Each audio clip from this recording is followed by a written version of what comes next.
Lawrence is with Le Monde, and he says, how many vaccine doses secured in total? Is it 270 million or is it 270 million plus 400 million? It is the latter, 270 million. That was the first announcement. And then after 2 weeks, we had extra negotiations with Serum Institute and secured an additional 400 million doses of vaccines. Thank you. Paul Adepoju from The Lancet. He has 4 questions. First one, what is the status of COVID-19 vaccine in Nigeria? And what is the Africa CDC doing specifically in Nigeria? The second question, is there an update regarding the oxygen situation? Third question, among the most populous countries in Africa that you mentioned, only Nigeria is recording an increase in deaths over the last 4 weeks. What can you say about this? And then finally, looking at CDC's journey, what do you think still needs to be done for the center to be able to achieve its mandate?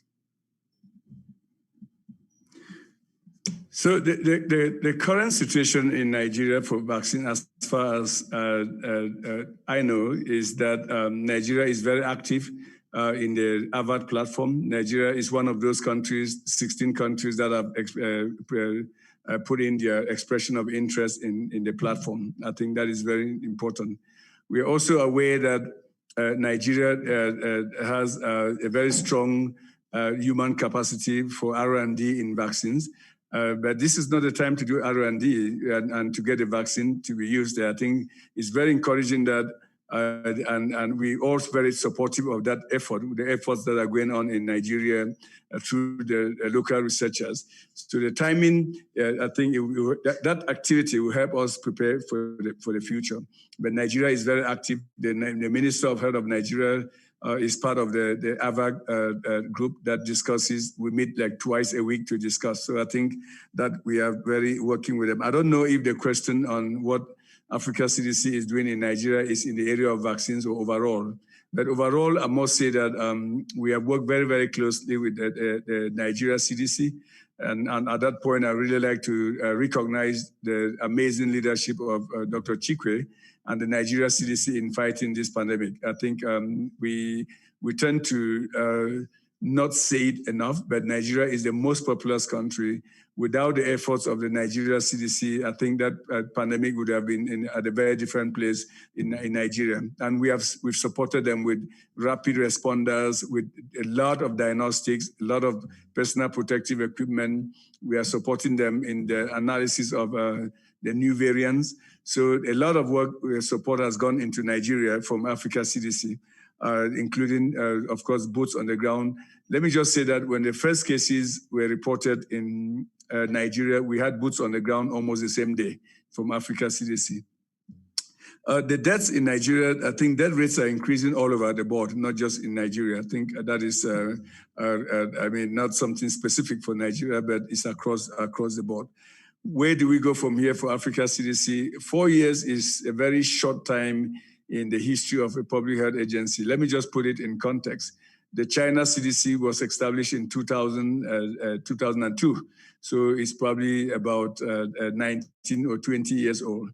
The United States CDC was established in 1947. So it's probably more than 74 years old. The World Health Organization was established around 1948. So it's almost 75 years old. So these things, they take time. The next, going forward, the key thing for all of us to do is to lay a strong foundation for going forward to support Africa CDC in several areas. I think in my view, going forward in the next couple of years, Africa CDC will need to focus in workforce development, in public health across the continent, the areas of local manufacturing of diagnostics, vaccines, and therapeutics. A third area of focus will be really the networking across the continent to be able to harness and use the capacity that exists on the continent already. A lot of capacity exists on the continent, but we need to do what I call knowledge management, bring that expertise all together. And of course, lastly, funding. The first level of funding for Africa CDC must come from member states. And I think that is your own organization. They need to support it, and they have been supporting it. And we are very grateful for all the support, of course, of the partners that are out there. Many partners are really supporting Africa CDC, and we are forever indebted to all of them.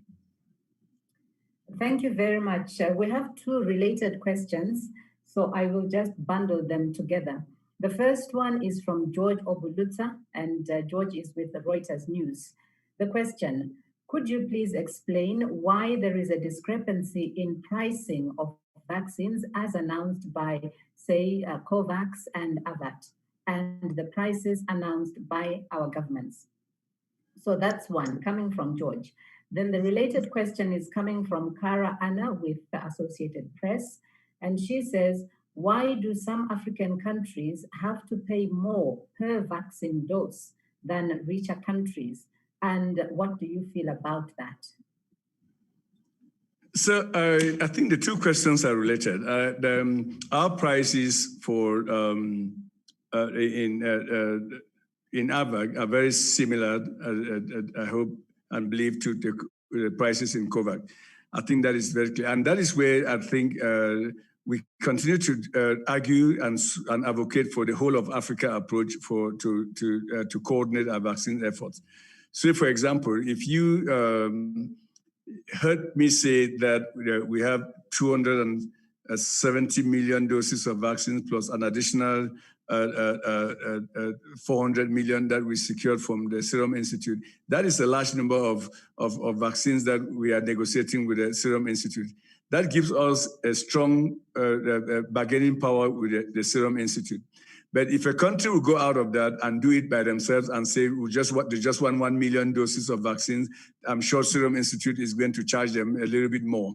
I think that's just the forces of demand and supply. That is, it really begs the question as to the need for us to work together in the AVAC process there to get these prices standardized, transparent across the board.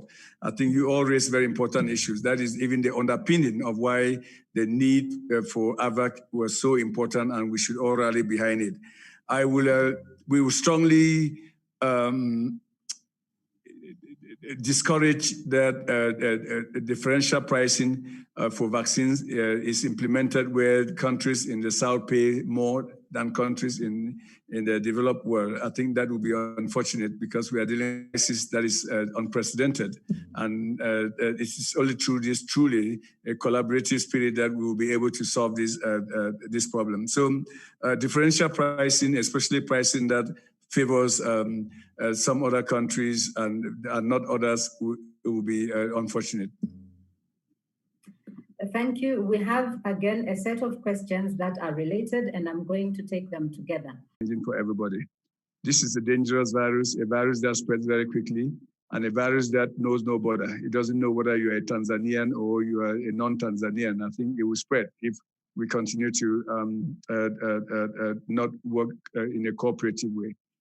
Secondly is that we know what works. We know that public health measures work.